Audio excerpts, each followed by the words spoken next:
Secretary be the designated survivor? We don't think so, because COG, continuity government, has constitutional connotations. Well, that's what we think too. But we don't know. So we assume. Google it while you're on TV. Fair enough.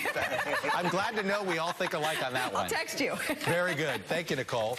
If it's Tuesday, Comedy Central.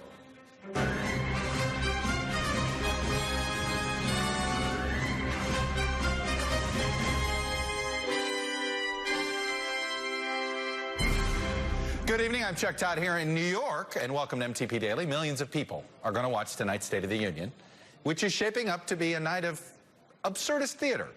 Absurd because the White House says the president's address is going to be about bipartisanship, unity, compromise. They say it's going to be a night of comity, with a T. They really used that word. Absurd because literally, as the White House is telling reporters about how the president is going to rise above partisanship tonight, the president is tweeting about a human wall. Then he mocks Chuck Schumer. And of course, Festivus begins and he airs grievances about the midterms. Absurd because tonight's address was delayed because of an act of overt partisanship when the president himself decided to engineer a 35-day government shutdown over a border wall that he promised to his political base. Absurd because the backdrop of tonight's address is his threat to end-run Congress and declare a national emergency, which is dividing Republicans. We'll have more on that in a moment.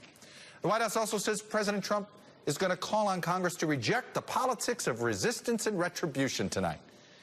Well, that's a bit absurd because, well, have you been paying attention for the last 2 years, 4 years, 6 years? You get my drift. Absurd because Nancy Pelosi will be seated behind him tonight.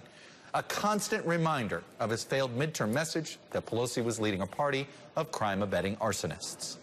And absurd because the president is seemingly going to act like everything is normal, despite a cracked-up cabinet, despite his ongoing feud with the intel community, countless investigations into him, his staff, his campaign, his business, and even now his inauguration. Still, the White House says it's going to be a, quote, traditional State of the Union. How's that for comity with a T? Casey Hunt is NBC News Capitol Hill correspondent, the host of KCDC on MSNBC. Peter Baker is an MSNBC political analyst, but also the chief White House correspondent for the New York Times. And tonight's panel is Carol Lee, NBC News national political reporter, John Podhoretz, an MSNBC contributor and editor of Commentary Magazine, and Cornell Belcher, an MSNBC political analyst and a Democratic pollster. Casey Hunt, let me start with you. Look, there's been part of me that feels as if it's sort of surreal. We're acting as we're having a very normal State of the Union day. We're having all the traditional lunches and breakfasts and invitations, and we're going to have a response. And yet there's a fire, going on outside the city, and we're all supposed to not pay attention to it. It's pretty strange, Chuck, I have to say, because there's very little about covering this place. There's more normal about covering this place than there is the White House, I think, just by virtue of their traditions. But I come to work up here every day, and it doesn't feel like any other period in time. Just when you think everything's going to get resolved, something blows up in a more spectacular fashion than anything that's blown up so far. And you're right that this suddenly is all of the trappings that we have every single time we do one of these. The tape on the floor, the red curtains, the cameras packed into Statuary Hall, people bringing their guests, sometimes their families, saving seats on the aisles.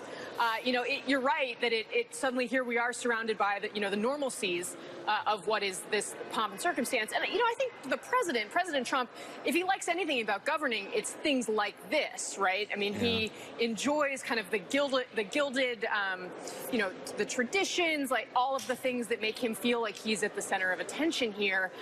But the reality is we're a week plus away from another potential government shutdown. The Democratic Party is could not be more interested in resistance and retribution than they are right now, Chuck.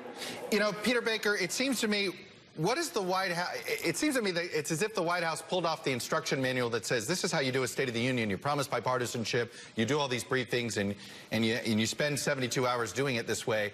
Pay no attention to anything that happened in the previous 72 hours or the following 72 hours. Does the White House realize that unless they really put some elbow grease into it, whatever's said tonight disappears in 24 hours? Oh, I think they understand that. I do. Yeah, look, there is obviously a sort of surreal quality to what's happening here. But there's also something comforting, I think, about the ritual. I mean, remember, this ritual almost didn't happen, right? And in a 2-year presidency that so far has busted all sorts of norms, the idea that there wouldn't be a State of the Union delivered in person, the idea that the two parties were so far apart that they couldn't even agree on the president coming to the House chamber and standing before the assembled lawmakers and giving his pitch for his program for the year, that wouldn't happen. That would have been a pretty big, disruption on top of 2 years of other disruptions. So I think there's something something important about the fact that this is happening tonight, even though it does, as you say, have a surreal quality to it. But you know, today, Carol, we got all these previews. Here's an excerpt from the president. #1 full screen, guys. Together, we can break decades of political stalemate. We can bridge old divisions, heal old wounds, build new coalitions, forge new solutions, and unlock the extraordinary promise of America's future. Sounds great. Here's what Chuck Schumer said in response to this. It seems every year the president wakes up and discovers the desire for unity on the morning of the State of the Union.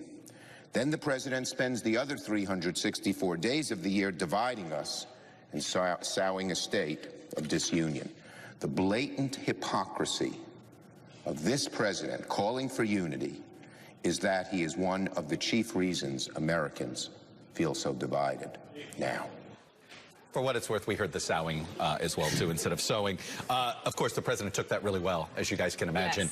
Yes. He comes back and tweets, "I see Schumer's already criticizing my State of the Union speech, even though he hasn't seen it yet. He's just upset that he didn't win the Senate after spending a fortune like he thought he would. Too bad we weren't given more credit for the Senate win by the media." Just healing old wounds. Yeah, this will help. Yeah, this bridging divides. Yeah. Look, I think part of what Chuck Schumer said you could apply to any president, that every president wakes up on State of the Union Day and decides that they want to have this mantle, this tradition bestowed upon them, and wants to, give the traditional type of speech. It's interesting that of all of the norms and traditions, that this is the one President Trump has decided he wants to stick with. He loves it. And he loves it. And mostly because he's the center of attention, yes. and it's about him and it's about applause, and he gets to speak at people, and there's no real-time sort of response. It's also just curious that he didn't decide to go the other direction, which is what people who voted for him would have expected, which is to, get in there and shake things up a little bit and do something different. I can't stand teleprompter Trump. Nobody elected teleprompter Trump. Nobody elected teleprompter. Okay. I mean, open the cameras. Let's let Pelosi and Trump hash it out. You get an hour. Go. Right. That's my State of the Union. Let's go. Okay, so I worked as a presidential speechwriter, and you know who takes State of the Union seriously? Administrations, the executive branch. Like, there are months of memos going back and forth. What should be in? Oh, you think that happened in this administration? No, this is people always complain that the speech is a laundry list. Here's what the Health and Human Services Department wants. Here's what the Pentagon wants. Here's what the Labor Department wants. So what you know about this speech is that it does break norms. Because who even knows who's setting policy in these departments and what policy is? And if there were policy statements in the speech, would anybody think the president would be held to them? If he said, as you know, we're going to start a moonshot for cancer, which was what Obama did in 2016, right? Or, we're going to do the most famous one was, of course, SDI, right? Star Wars. The President Reagan going to Star Wars in 1984.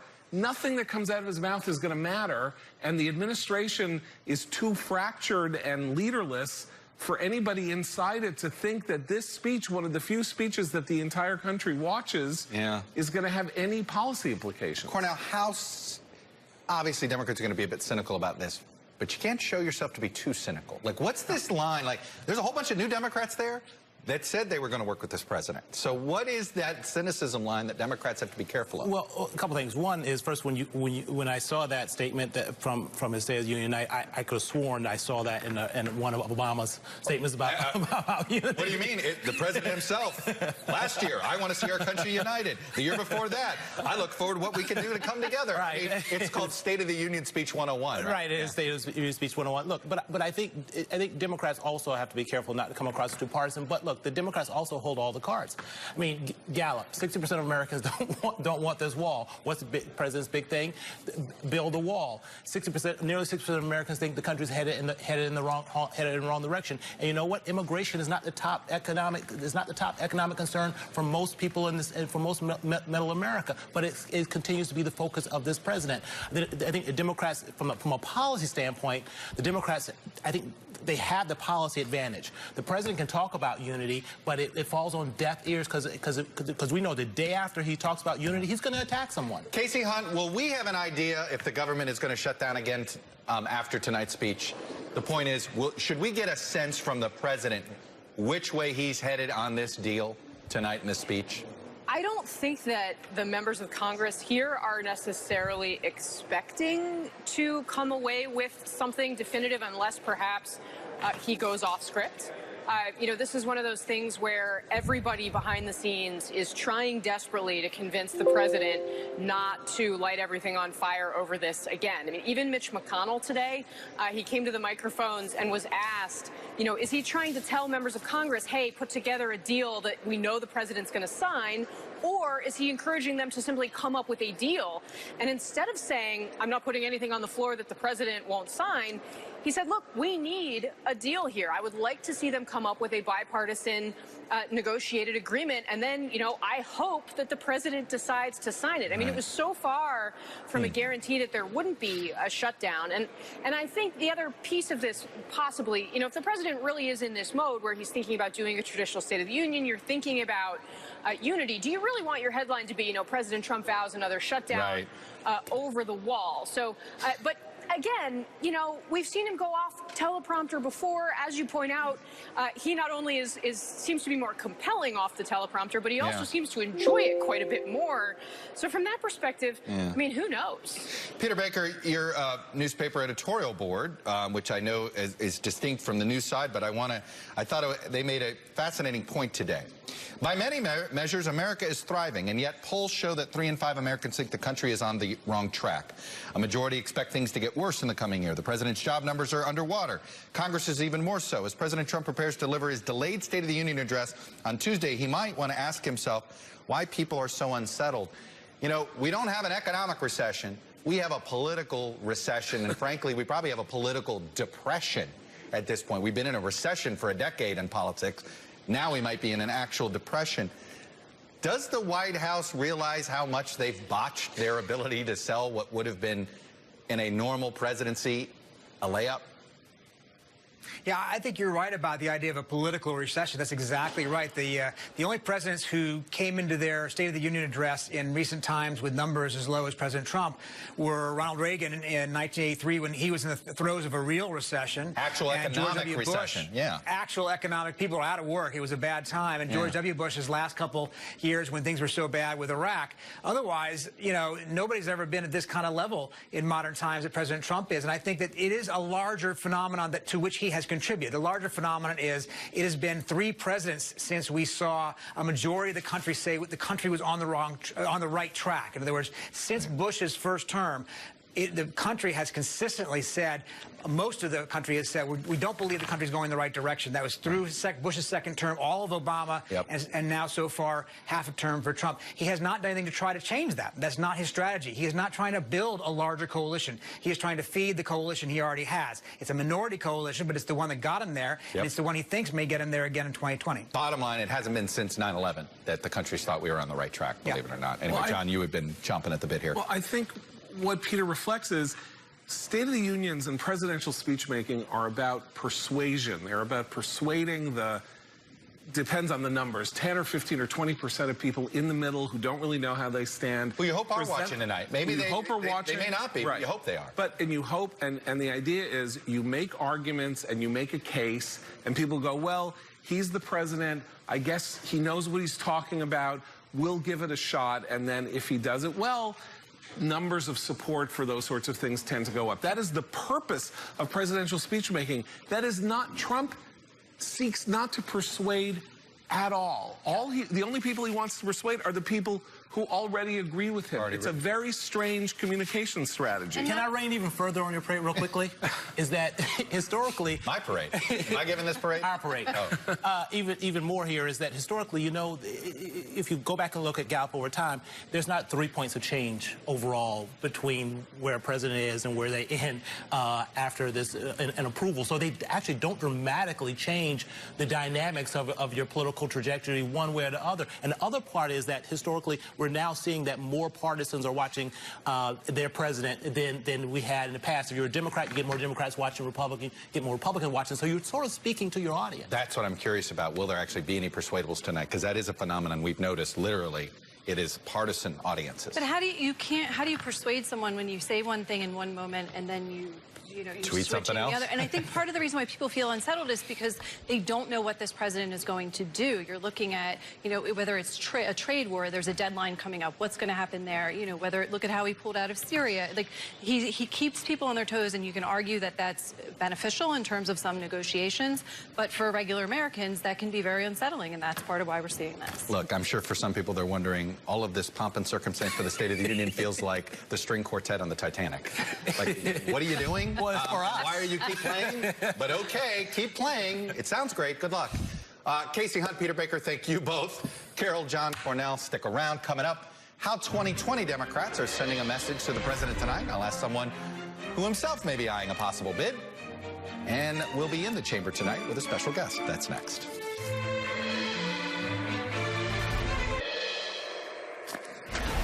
Well, tonight is going to be filled with so many special guests that I think you wonder if some of it is going to get lost. John Podhoretz, Ronald Reagan made this the first one to do it.